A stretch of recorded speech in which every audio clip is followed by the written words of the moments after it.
भारत में 2 corona vaccine की मंजूरी के बाद भारत में सियासत बहुत तेज़ हो जाता है। ये तो हमारा पहले से ही रहा है कि जब भी कोई अच्छा चीज़ हो या बुरा चीज़ हो, दोनों में सियासत करनी है। अपने सियासत की रोटी दोनों जगह सेकनी है, चाहे जिस वजह से हो। आप या पॉजिटिव खबरें लेकर आएँ या आप नेगेटिव खबरें लेकर आएँ, इससे सियासतदानों को कोई फ़र्क नहीं पड़ता, क्योंकि बस उन्हें सियासत पे रोटियाँ सेकनी है। अभी अखिलेश यादव का बयान आपने सुना ही होगा कि किस तरह से वो कोरोना वैक्सीन का टीका ना लगवाने का बयान दे रहे थे। लेकिन उससे पहले वो अपने एक बयान में ये बता रहे थे कि सरकार इतनी लेट क्यों कर रही है कोरोना वैक्सीन को लेके, सरकार काम कर रही है या ना कर रही है। लेकिन अगर वही चीज़ आ जाती है तो उसके बारे में नेगेटिविटी फैलाओ, लोगों को भ्रम में रखो कि ये चीज़ें गलत है। ये सब एक वोट बैंक की राजनीति है, क्योंकि अखिलेश यादव को चाहिए कि वो मुस्लिमों का वोट बैंक लें। और ये मैं ये क्यों कह रहा हूँ, क्योंकि एक मुस्लिम धर्मगुरु ने, जो कि कोई भी हो, उसने बताया था कि किस तरह कोरोना वैक्सीन हलाला फ्री नहीं है, जिससे आदमी नपुंसक होंगे। तो इस तरह से कार्य जो हो रहा है यहाँ पर, उसी तरह का ये सब बयानबाजी है, ताकि कुछ वोट बैंक की पॉलिटिक्स किया जाए, वोट बैंक अपनी तरफ खींचे जाए। लेकिन जो कोरोना वैक्सीन को मंजूरी दे दी गई, और क्या 100% वो वर्क करता है? जी नहीं, बिल्कुल नहीं। कोई भी अभी तक पूरे वर्ल्ड में जो भी वैक्सीन तैयार हुई है, वो सिर्फ 95% से ज़्यादा किसी का रिजल्ट नहीं है। तो लेकिन फिर भी मंजूरी दे दी गई है। और ये बात भी नहीं है कि क्या कहते हैं, इससे अगर आप कोरोना वैक्सीन का टीका लगाते हैं तो फिर से आपको कोरोना नहीं होगा, इस बात की कोई गारंटी नहीं है। इसलिए इसका दूसरा डोज भी तैयार किया जा रहा है, आगे भी परीक्षण चल रहे हैं, ताकि इस तरह की अफवाहों से बचें। लेकिन ये जो कुछ लोग बता रहे हैं कि इससे ये हो जाएगा, वो हो जाएगा, इस तरह की कोई बात नहीं है।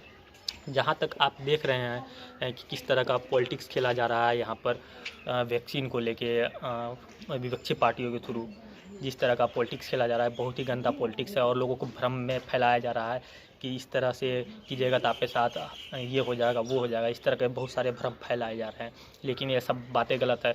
खुद भारत बायोटेक के क्या कहते हैं एमडी ने, मतलब सीईओ और एमडी जो भी है, उन्होंने आकर बयान दिया कि इस तरह की कोई भी गलतफहमी नहीं है। कुछ लोग तो ये भी भ्रम फैला रहे हैं कि उसमें सूअर की चर्बी या जो भी कुछ भी सूअर का अंश उसमें मिला हुआ है। और कुछ ऐसा नहीं कि सिर्फ मुस्लिम धर्मगुरु ही फैला रहे हैं, कुछ हिंदू संगठन के लोग भी हैं, कुछ जो जानकार नहीं है वो ये बात फैला रहे हैं कि इसमें गाय मिला हुआ है, गाय का कुछ चर्बी या ऐसे ही कुछ मिला हुआ है, जिससे हिंदू ऊपर खतरा बताया जा रहा है। और कुछ लोग धर्मगुरु बता रहे हैं मुस्लिमों के ऊपर खतरा बताया रहा है। जाकिर नाइक यहाँ तक बोल देता है बहन, क्योंकि इससे तुम नपुंसक हो जाओगे, तुम्हारी जनसंख्या वृद्धि रुक जाओगी।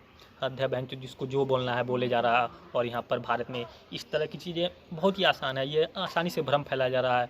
बहुत सारे व्हाट्सएप के थ्रू, टेलीग्राम के थ्रू या सोशल मैसेज देने की कोशिश की जा रही है कि भारत का वैक्सीन कारगर नहीं है। लेकिन ये बात आपको जानना होगी कि किसी भी देश का कोई भी 100% दावा नहीं कर रहा है। इसलिए इस पर रिसर्च अभी भी जारी है पूरी तरह से कि कौन सा टीका लगवाने के बाद क्या कहते हैं पूरी तरह से कोरोना रुक जाए। लेकिन अभी तक इस पर ये नहीं हो पाया है कि पूरी तरह कोई भी वैक्सीन इस पर वर्क करे। इसलिए दूसरा टीका भी तैयार किया जा रहा है, मतलब नेक्स्ट स्टेज टीका तैयार किया जा रहा है। कुछ देशों ने ही क्या कहते हैं कोरोना की वैक्सीन का मतलब बनाया है, कुछ ही देशों ने उत्पाद अभी तक कर पाए हैं, बाकी सब बस देश के लोग मुँह देख रहे हैं, क्योंकि उन्हें कुछ आता जाता नहीं है, वो कुछ इस पर काम नहीं कर रहे हैं। आज जिस तरह भारत में कोरोना फैला था और जिस पर उस पर कंट्रोल किया गया, ये एक सराहनीय कदम है। लेकिन ऐसा क्यों हो रहा है? सब वोट बैंक की राजनीति है। और कुछ पर्टिकुलर लोगों को, शांति दूतों को अपनी तरफ करने के लिए इस तरह के उलूल जुलूल बयान दिए जाते हैं, क्योंकि उनके धर्मगुरु भी यही बता चुका है, इससे नपुंसकता फैलती है, इसमें सूअर का ये मिला हुआ है। लेकिन ये सब बातें गलत है।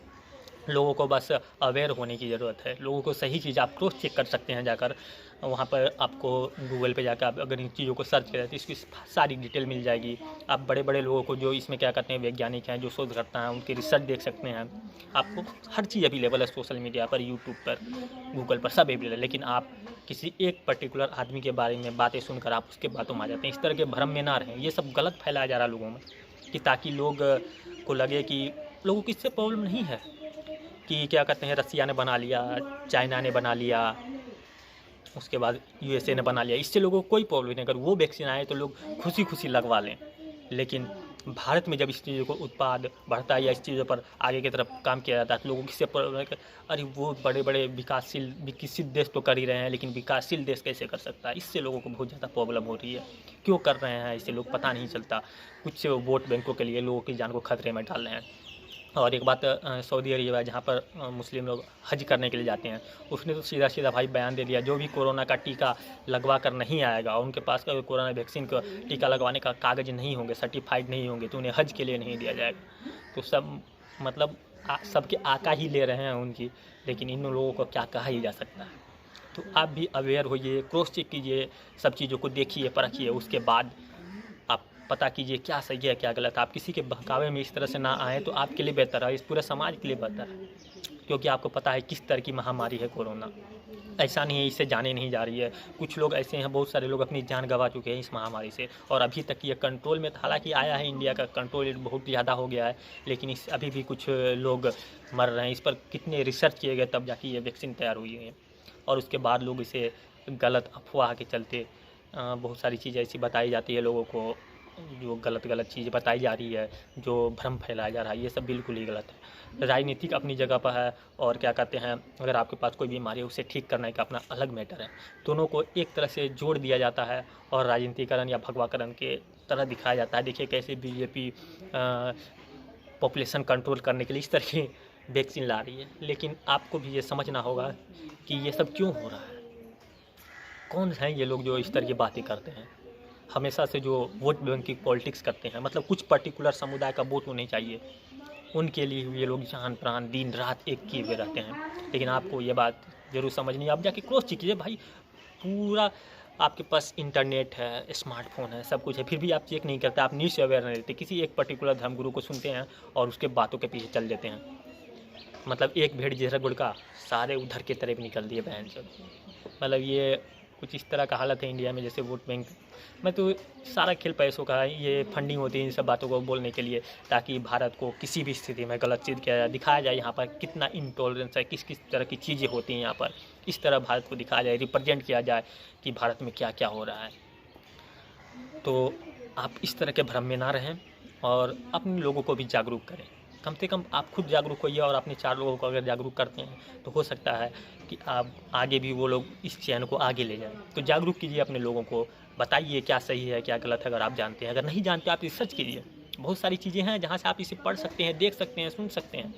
तो फिर आप इन जो जिसे घंटा कुछ नहीं आता उसके बातें क्यों सुन रहे हैं, जिसे पता है क्या कहते हैं धर्म के सिवा और कुछ जानता ही नहीं है, मतलब वो भी सही से नहीं जानता और उसकी बातें आप सुन रहे हैं। ये कहीं ना कहीं हमारे देश का दुर्भाग्य है। तो आप सतर्क रहिए, सेफ रहिए अपने घरों में। मिलते हैं अगले वीडियो में, तब तक के लिए जय हिंद।